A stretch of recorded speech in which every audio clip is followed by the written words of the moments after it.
ketiga, sifat Islam. Sebagai agama atau sistem hidup yang Allah Subhanahu wa Ta'ala turunkan kepada manusia melalui para nabi dan rasul, Islam memiliki sejumlah sifat yang tidak dimiliki agama dan sistem manapun. Di antara sifat-sifatnya itu adalah satu, ia adalah agama atau sistem yang sempurna. Kesempurnaan itu ada pada agama ini karena ia adalah agama terakhir yang dimaksudkan untuk menyempurnakan agama-agama sebelumnya. Sejalan dengan umur manusia dan kematangan berpikirnya, agama ini memiliki perangkat-perangkat yang lebih sempurna dibanding agama-agama sebelumnya. Hal ini dapat kita temukan terutama pada aspek-aspek syariatnya. Islam juga diturunkan kepada nabi paling sempurna yang dijuluki sebagai Asy-Syafi'ul Musyafa'. Julukan yang tidak diberikan kepada nabi-nabi yang lain karena hanya beliau sallallahu alaihi wasallam yang diberi izin untuk memberi syafaat. Kesempurnaannya dapat kita temukan juga dalam implementasi dan cakupannya terhadap seluruh aspek kehidupan manusia, baik aspek kehidupan dunia maupun akhirat. Dua, nikmat yang sempurna. Di samping nikmat-nikmat lainnya, Islam merupakan nikmat yang paling sempurna.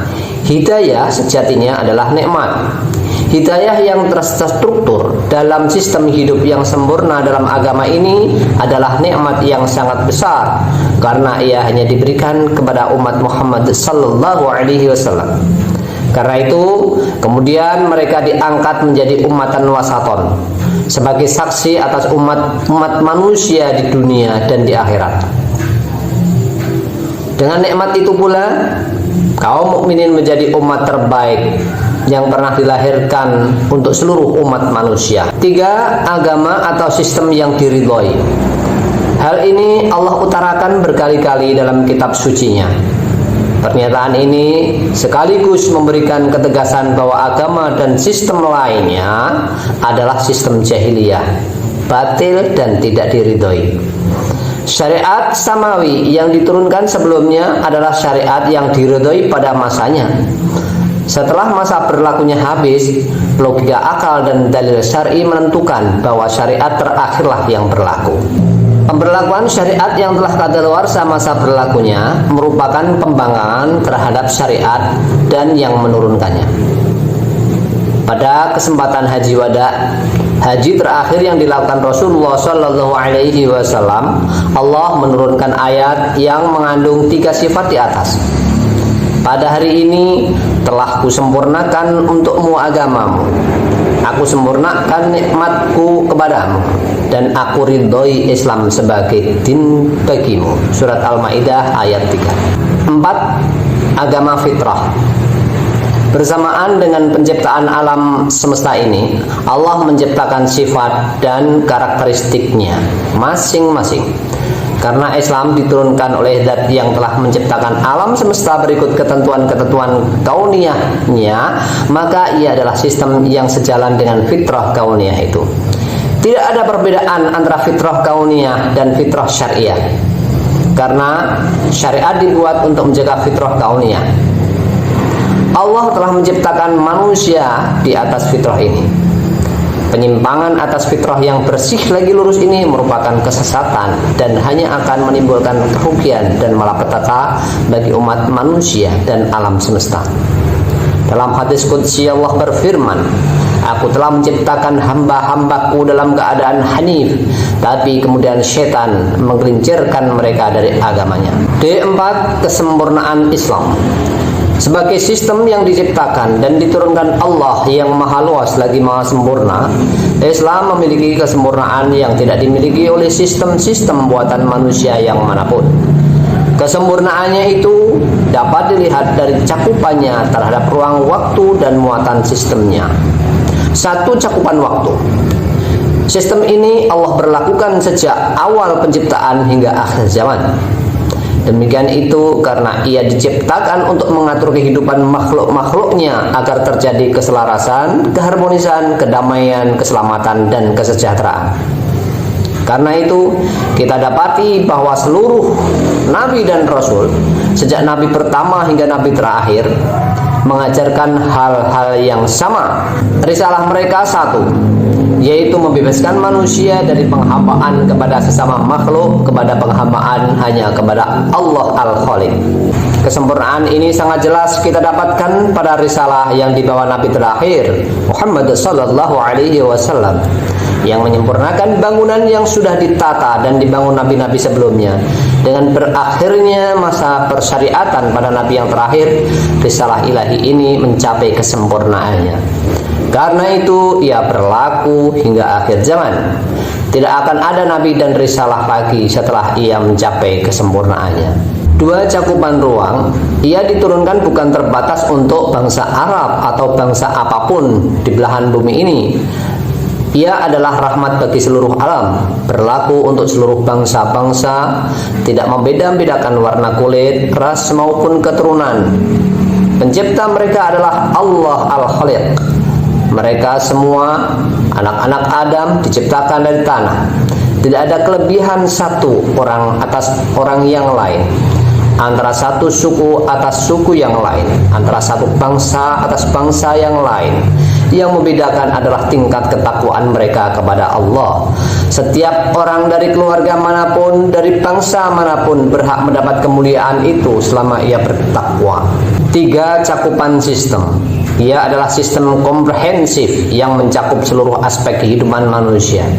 Tentang ini Rasulullah Shallallahu Alaihi Wasallam menggambarkannya sebagai bangunan. Said Hawa mengatakan bahwa ia terdiri dari pondasi, badan bangunan, dan pendukung. Islam dibangun di atas asas akidah yang mencakup hal-hal yang berkaitan dengan keyakinan dan ideologi. Bangunan utamanya terdiri dari aspek-aspek moral, perilaku terhadap sesama, dan sikap terhadap Al-Khaliq yang terimplementasikan dalam bentuk akidah. Pendukung-pendukungnya adalah jihad dan dakwah. Dengan dakwah dan jihad Islam, penganutnya akan tetap kokoh, berkembang dinamis sesuai dengan karakter asasnya, serta bebas dari virus-virus syubhat dan ancaman sistem lain. Karena cakupannya yang lengkap dan komprehensif itu, maka ia adalah sebuah sistem dan pedoman hidup yang sempurna pula. Kesempurnaan ini menjadikannya lebih unggul dibanding sistem-sistem lain, dan karena itu ia datang untuk dimenangkan atas yang lain. Islam adalah pedoman hidup yang menjamin kebahagiaan seluruh umat manusia di dunia dan akhirat. Kelima, Islam sebagai pedoman hidup. Sebagai pedoman hidup, Islam memberi konsepsi yang lengkap dan sempurna tentang seluruh aspek kehidupan. Tidak ada satu sisi kehidupan yang terlewat dari pembahasannya. Demikian itu karena kitab sucinya adalah wahyu yang diturunkan Allah yang maha luas pengetahuannya. Tidaklah kami lewatkan sesuatu pun dalam kitab itu. Surah Al-An'am ayat 38. Sebagai pedoman hidup yang integral dan menyeluruh, ia meliputi konsepsi yang benar tentang satu masalah keyakinan. Keyakinan tentang Tuhan, nama-nama dan sifat-sifatnya, kekuasaannya di langit dan di bumi, wewenangnya, hak-haknya, pengawasannya, dan pembalasannya di dunia dan di akhirat. Tentang Nabi dan Rasul, tentang alam gaib, malaikat, jin, iblis, setan, tentang kehidupan sesudah mati, alam barzah, kebangkitan, hisab, surga, neraka, dan masalah-masalah gaib lainnya yang hanya akan benar kalau datang dari Allah. Keyakinan tentang hal-hal demikian, apabila bukan berdasar wahyu, hanya akan menyesatkan manusia dan menjadikannya mereka sebagai budak bagi sesama makhluk. Sebagaimana tersebut dalam surah Al-Baqarah ayat 255. Dua, masalah moral atau akhlak.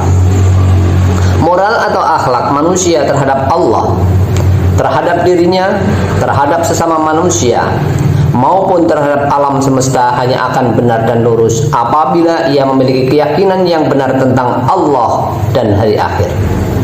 Demikian itu karena akidah akan membentuk kesadaran untuk selalu berbuat baik dan menghindari perbuatan yang tidak terpuji. Bahkan ketika ia sedang sendirian sekalipun, moral yang tidak didasarkan kepada akidah yang lurus seringkali hanya merupakan kemunafikan dan bersifat temporal, karena memang tidak jelas standarnya. Adapun akhlak Islam sudah jelas dan lugas, yakni Quran. Sebagaimana tersebut dalam Al-A'raf ayat 96 dan Ar-Ra'd ayat 28. 3. Tingkah laku. Tingkah laku terimplementasikan pada aspek psikomotorik. Ia sangat diwarnai juga ditentukan oleh akidah dan akhlak. Tidak ada perbedaan antara aspek lahir dan batin kecuali pada orang munafik. Demikian itu karena tingkah laku adalah bentuk implementasi dan ejawantah dari pikiran dan jiwa manusia. Ketika melihat orang sholat tapi anggota badannya tidak khusyuk, Rasulullah berkomentar, sekiranya hati orang itu khusyuk, tentu khusyuk pula anggota badannya. Sebagaimana pula tersebut dalam surah Al-Baqarah ayat 138. 4. Perasaan. Kasar, suka dan duka, cinta dan benci, sedih dan gembira, halus dan kasar, sensitif dan tidak, juga sangat dipengaruhi oleh akidah dan akhlak. Karena itu Rasulullah Shallallahu Alaihi Wasallam mengatakan bahwa di antara kesempurnaan iman seseorang adalah ketika seseorang mencintai karena Allah, membenci karena Allah, memberi atau tidak memberi karena Allah. Dalam materi makna syahadatain telah dibicarakan bahwa di antara konsekuensinya adalah mencintai apa dan siapa yang dicintai Allah, serta membenci apa dan siapa yang dibenci Allah. Sebagaimana tersebut dalam surah Asy-Syu'ara ayat 192 sampai 195, juga dalam surah Ar-Rum ayat 30. 5. Tarbawi atau pendidikan. Setiap orang membutuhkan pendidikan untuk mencapai kesempurnaannya. Di samping itu, ia juga menghendaki agar anak-anak keturunannya dapat meneruskan tugas dan perjuangannya. Karenanya, ia melakukan pendidikan untuk mereka. Secara sadar atau tidak, setiap masyarakat selalu melakukan proses pendidikan ini dengan kualitas dan intensitas yang berbeda. Islam sebagai pedoman hidup juga harus dipahami dengan baik dan diwariskan pemahamannya kepada generasi penerus agar mereka tidak sesat. Tentunya proses tersebut hanya berhasil melalui pendidikan, sebagaimana tersebut dalam surah Al-Baqarah 151 dan Ali Imran ayat 164. 6. Sosial. Dalam hidup ini manusia tidak dapat berdiri sendiri. Karena keterbatasannya, ia selalu membutuhkan pihak lain. Ia butuh berdialog, butuh bekerja sama, bantu-membantu, dan tolong-menolong. Interaksi sosial ini pun tidak lepas dari sentuhan Islam. Islam mengatur sedemikian rupa sehingga tercipta hubungan sosial yang harmonis, penuh kasih sayang, dan bebas dari permusuhan. Sebagaimana tersebut dalam surah An-Nur ayat 2-10. 7. Politik. Manusia diciptakan sebagai khalifah, Allah di muka bumi. Karena itu kehidupannya tidak akan pernah lepas dari masalah politik, baik sebagai subjek maupun objek. Politik yang tidak didasarkan kepada akidah dan akhlak selalu hanya merupakan cara untuk meraih kekuasaan dengan segala cara. Sejarah telah mencatat banyak penguasa yang berlaku zalim kepada rakyatnya. Bahkan ada di antara mereka yang mengklaim dirinya sebagai Tuhan, lantas memperlakukan rakyatnya dengan kejam. Hal yang tidak pernah dilakukan oleh Allah sendiri, padahal dialah yang menciptakan dan memberi rezeki kepada manusia. Dengan Islam, Allah mengatur bagaimana seharusnya politik dan berpolitik itu. Sebagaimana tersebut dalam surah Yusuf ayat 40. 8. Ekonomi. Untuk bertahan hidup, manusia melakukan kegiatan ekonomi, bercocok tanam, berdagang, bekerja, dan berbagai profesi lainnya. Allah telah menciptakan mereka untuk saling bergantung kepada yang lain. Orang kaya membutuhkan yang miskin, orang miskin membutuhkan yang kaya. Orang bodoh membutuhkan orang pintar pun pasti membutuhkan yang bodoh, dan seterusnya. Ini menuntut mereka untuk menghormati dan menghargai orang lain. Siapapun dan apapun kedudukan dan profesinya, Islam mengatur agar motivasi ekonomi itu tidak mendorong mereka untuk mengeruk keuntungan besar sesaat, namun menimbulkan kerugian besar dalam waktu yang lama, sebagaimana tersebut dalam surah At-Taubah ayat 60. 9. Militer. Karena kepentingan politik, sosial, dan ekonomi, manusia kemudian menyiapkan kekuatan untuk memperoleh dan mempertahankannya.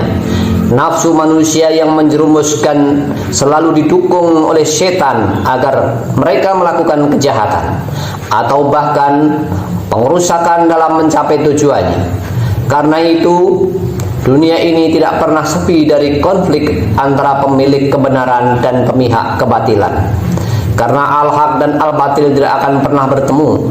Untuk itu Islam mewajibkan kepada pemilik kebenaran untuk bersiap siaga, menyiapkan kekuatan dan berjihad, membela kebenaran dan memerangi kebatilan. Bahkan jihad merupakan jalan pintas menuju surga, sebagaimana tersebut dalam surah Al-Anfal ayat 60. 10 peradilan termasuk dalam kaitan ini adalah masalah hukum dan perundang-undangan, baik perdata maupun pidana. Karena dibuat oleh manusia yang tidak lepas dari nafsu dan keterbatasan, undang-undang dan hukum positif selalu menyimpan sebagai kekurangan dan subjektivitas. Selain itu, karena ia telanjang dari akidah dan moral, seringkali hukum digunakan sebagai legitimasi bagi kecurangan dan keberpihakan oknum. Islam mewajibkan umatnya untuk berlaku adil, hatta terhadap dirinya sendiri dan keluarganya. Ini tidak mungkin bila orang tidak merasa bahwa apa yang diucapkan dalam peradilan dicatat oleh Allah dan akan mendapat balasan di akhirat. Keyakinan akan hari akhir inilah yang mendorong mukmin untuk senantiasa adil. Bahkan mereka minta dihukum di dunia bila khilaf. Baginya, hukuman di dunia tidak seberapa bila dibandingkan dengan hukuman di akhirat, sebagaimana tersebut dalam surah Al-Anfal ayat 60. Demikian pula sisi-sisi kehidupan manusia yang lain, semuanya tidak lepas dari pedoman hidup yang diturunkan Allah, Tuhan semesta alam, yang merupakan wujud dari pemeliharaan atas makhluknya.